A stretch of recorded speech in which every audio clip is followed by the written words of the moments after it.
आज की वीडियो में आप लोगों को एक ऐसी बात बताना चाह रही हूँ जिससे आप लोगों को बेतहाशा फ़ायदा होने वाला है, जिससे आप लोगों को दुनिया में भी फ़ायदा होगा और आखिरत में भी फ़ायदा होगा।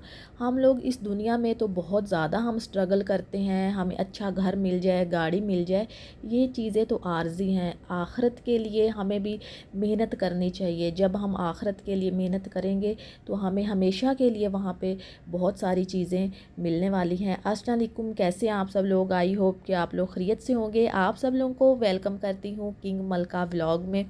देखिए कितना खूबसूरत स्काई लग रहा है, बादल वाइट कलर के कितने खूबसूरत लग रहे हैं। तो यहाँ पे आप लोगों को थोड़ा सा जूम करके भी दिखा रही हूँ। यहाँ पर कुछ सामान लेने के लिए हम लोग आए हुए हैं, तो घर चलते हैं। तो घर जाके आप लोगों को मैं दिखाती हूँ। ये शीट मैं लेकर आई थी पिछले दिनों में, अब नहीं लेके आई। ये घर में बहुत ज़रूरी होती है। डाइनिंग टेबल के ऊपर जब हम लोग खाना खा रहे होते हैं तो अच्छी सी शीट बिछाई हुई हो तो दिल चाहता है आराम से बैठ के खाना खाने को। और जो ये ऊपर आप लोगों को दूसरी वाली जो है ये मैं दिखा रही हूँ, ये तो मस्ट जो है ना आप लोग यूज़ किया करें। फिर नीचे वाली जो शीट है वो ख़राब नहीं होती। नीचे वाली शीट के ऊपर अगर दाग वगैरह लग जाए सालन का तो फिर उतरता ही नहीं है। ख़ास तौर पे जब हल्दी का लगता है तो उतरने का तो नाम ही नहीं लेता है। तो ये मैं लेकर आई हूँ और ये मुझे मिली है काफ़ी अच्छी प्राइस में मुझे मिल गई है। लेकिन इसका फ़ायदा ये है जो आप लोगों के साथ पहले शेयर कर चुकी हूँ कि आप लोग ये प्लास्टिक के ऊपर शीट बिछाएंगे तो उससे फिर आप लोगों को आसानी होगी कोई भी चीज़ गिरती है साफ़ करने में। ये शीट मैं जब लेने के लिए गई तो उस वक्त मैंने कहा कि मुझे 1.5 मीटर चाहिए, तो उन्होंने कहा कि 1.5 मीटर नहीं मिलेगी, आप लोग 1 मीटर, 2 मीटर, 3 मीटर ले सकते हैं। फिर मुझे 2 मीटर लेनी पड़ी। और जो येलो वाली है शीट है नीचे बिछाने वाली, वो आई थिंक 25 रिंगड़ की मिली। और जो दूसरे वाली थी ऊपर प्लास्टिक की शीट, वो भी 2 मीटर ही मुझे लेनी पड़ी। वो भी इसी रेट में है, 25 रिंगड़ की ही मुझे मिली है। तो अच्छा, यहाँ पर हम लोग जा रहे हैं घूमने फिरने ही कह लें, किसी काम से हम लोग यहाँ पे जा रहे हैं। और आप लोगों को मैं दिखा रही हूँ मलेशिया के खूबसूरत रोड। यहाँ पे आप लोग चेक कर सकते हैं कितनी ज़्यादा ग्रीनरी है हर तरफ। कहीं भी आप लोग नज़र दौड़ाएंगे तो आप लोगों को ग्रीनरी ही नज़र आएगी। यहाँ की खूबसूरती जो है ना वो सारी इस ग्रीनरी में ही है। मौसम यहाँ का काफ़ी अच्छा है। कुछ लोग कहते हैं कि मलेशिया में बहुत ज़्यादा गर्मी होती है, तो इसमें कोई शक नहीं है। लेकिन आप लोगों को साथ ये भी बात यहाँ पे बताती जाऊँ कि जैसे पाकिस्तान में मौसम चेंज होता है तो यहाँ पे भी थोड़ा बहुत फ़र्क पड़ता है। ऐसा नहीं होता कि वहाँ पे सर्दी होती तो यहाँ पे भी शदीद सर्दी पड़ती है, वहाँ पे गर्मी हो तो यहाँ पे शदीद गर्मी पड़ती, ऐसा नहीं है। लेकिन थोड़ा बहुत ज़रूर फ़र्क पड़ता है। जब वहाँ पे सख्त सर्दी होती है तो उस वक्त यहाँ पे मौसम चेंज इस तरह से होता है कि बारिशें बहुत ज़्यादा स्टार्ट हो जाती हैं। लेकिन ऐसा बिल्कुल भी नहीं होता कि सुबह से लेकर शाम तक जो मौसम है वो ठंडा ही रहे। थोड़ा बहुत फ़र्क आता है, जैसे वहाँ पे होता है तो इधर भी होता है। जो लोग फारग रहते हैं मेरी तरह, वो बड़ी अच्छी तरह से मलेशिया के वेदर से अब वाकिफ़ हो चुके होंगे। लेकिन जो लोग मसरूफ़ हैं उन्हें तो अपना ही होश नहीं रहता, उन्हें मौसम का क्या होश रहना है, क्योंकि काम कर रहे होते हैं तो गर्मी जो है फ़ील हो रही होती है। चले जी, अब हम लोग चलते हैं अपने मेन टॉपिक की तरफ। इस दुनिया में जितने भी लोग हैं, छोटे हैं बड़े हैं, वो किसी ना किसी मकसद के तहत काम कर रहे हैं। हम लोग अपने मकसद में कामयाब हो जाएं। छोटे बच्चे हैं, अगर वो एजुकेशन हासिल कर रहे हैं तो उनका यही मकसद है कि हम लोग अच्छे नंबरों से पास हो जाएं, हमारा फर्स्ट डिवीज़न आनी चाहिए। और जो बड़े लोग हैं वो जिस मकसद के लिए काम कर रहे हैं उनकी हर मुमकिन यही कोशिश होती है दिन रात कि हम लोग अपने मकसद में कामयाब हो जाएं। तो हम लोग क्यों कर रहे होते हैं? अपनी खुशी के लिए कर रहे होते हैं। लेकिन जो ये खुशी होती है ये आर्जी होती है। पेरेंट्स अगर दिन रात मेहनत कर रहे होते हैं तो वो अपने बच्चों के लिए कर रहे होते हैं।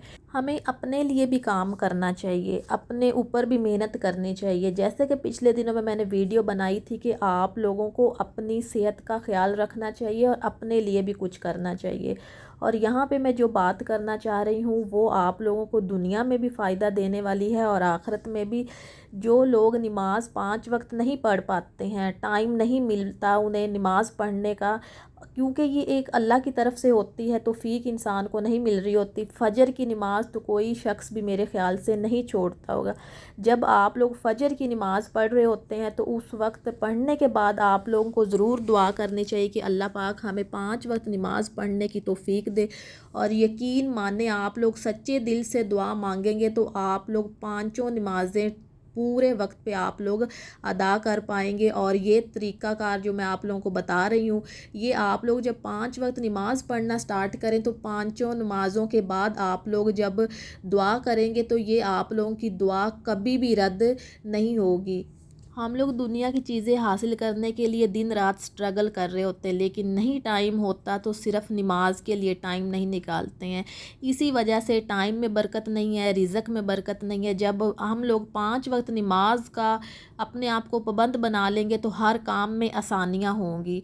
अच्छा, यहाँ पे मैं आप लोगों को ये भी साथ बताती जाऊँ कि पिछले दिनों मैंने एक वीडियो बनाई थी और उसमें ज़िक्र किया था कि एक भाई है, वो इस्लामाबाद के रहने वाले हैं और यहाँ मलेशिया होटल में उनकी डेथ हो गई है।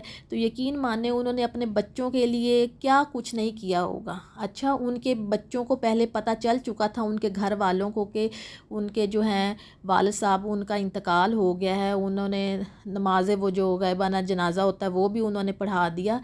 तो उन्होंने वहाँ पे जो वो ख़त्म वगैरह दिलाते हैं वो भी दिला दिया। और सिर्फ़ उन्होंने अपने बाप की वहाँ जो है वो डेथ बॉडी उन्होंने नहीं मंगवाई पाकिस्तान में, क्योंकि उसके ऊपर ख़र्चा होगा। जिस इंसान ने दिन रात मेहनत की, वहाँ पे अपनी बीवी के लिए इतना कुछ किया, तो उन्होंने यही बोल दिया कि कोई नहीं, वहाँ पे ही रख दें। हालांकि वो लोग गरीब नहीं थे, उन्हें पता चल चुका था। तो इसलिए मैं ये आप लोगों को बताना चाह रही हूँ कि अपने लिए कुछ करें, अपने लिए कुछ करें। अपने लिए करना ये है कि अपनी दुनिया को संवारें, अपनी आखिरत को संवारें। यही चीज़ें हमारे काम आने वाली हैं। औलाद है, जो भी रिश्ते हैं, ये सब कुछ छोड़ जाते हैं। जब सांस निकल जाती है तो उस वक्त नज़दीक भी कोई नहीं जाता है। क्यों नहीं जाता? कि डर लग रहा है हमें। उस वक्त मैयत बन जाती है। मैयत को किस वक्त दफनाना है, नमाज जनाजा किस वक्त है। तो हम लोग अपनी आखिरत को संवारने पे लग जाएं तो यकीन माने, हमारी दुनिया भी आसान हो जाएगी, आखिरत भी हमारी आसान हो जाएगी। जिस शख्स ने बच्चों को पढ़ाया लिखाया, आउट ऑफ कंट्री में सेट किया, कोई ये इजी काम नहीं होता है। तो उनके बच्चों की जेब से 1 रुपए तक अपने वालिद के लिए नहीं निकला। तो अपनी आखिरत को आप लोग संवारें, आप लोग अपनी आखिरत को संवारें। आई होप कि आज की वीडियो आप लोगों को मेरी पसंद आई होगी। कमेंट्स में अपनी राय का इज़हार ज़रूर कीजिए। अपना ख्याल रखिए और मुझे दुआओं में याद रखिए। अल्लाह हाफ़िज़।